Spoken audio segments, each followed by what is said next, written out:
And welcome back to this channel, and today we're going to look at how to assign custom label to messages on Proton Mail.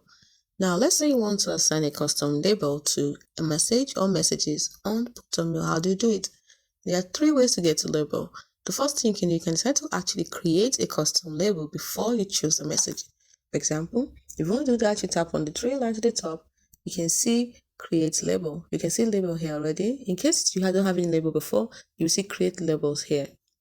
But you can see I already have a label called family already. So let's go back. So where you see create folder here, under labels, you would have seen create labels. Because I already have one, that's why you can see family. In case you've not created any label, you'll see create labels.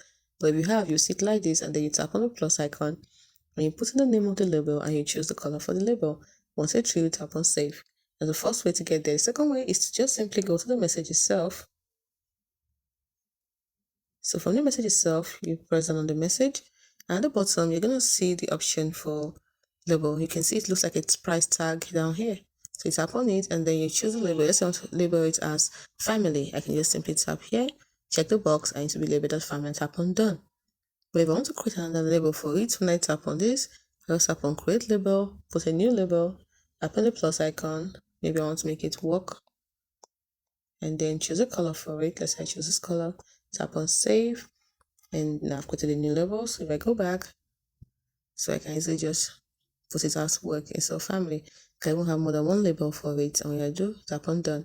And the third way you can do it is just tap on the three lines at the corner, and then you can see label as. You tap on label as, and you can just follow the same steps. So that's the way to assign custom label to messages. Hope you found this video helpful.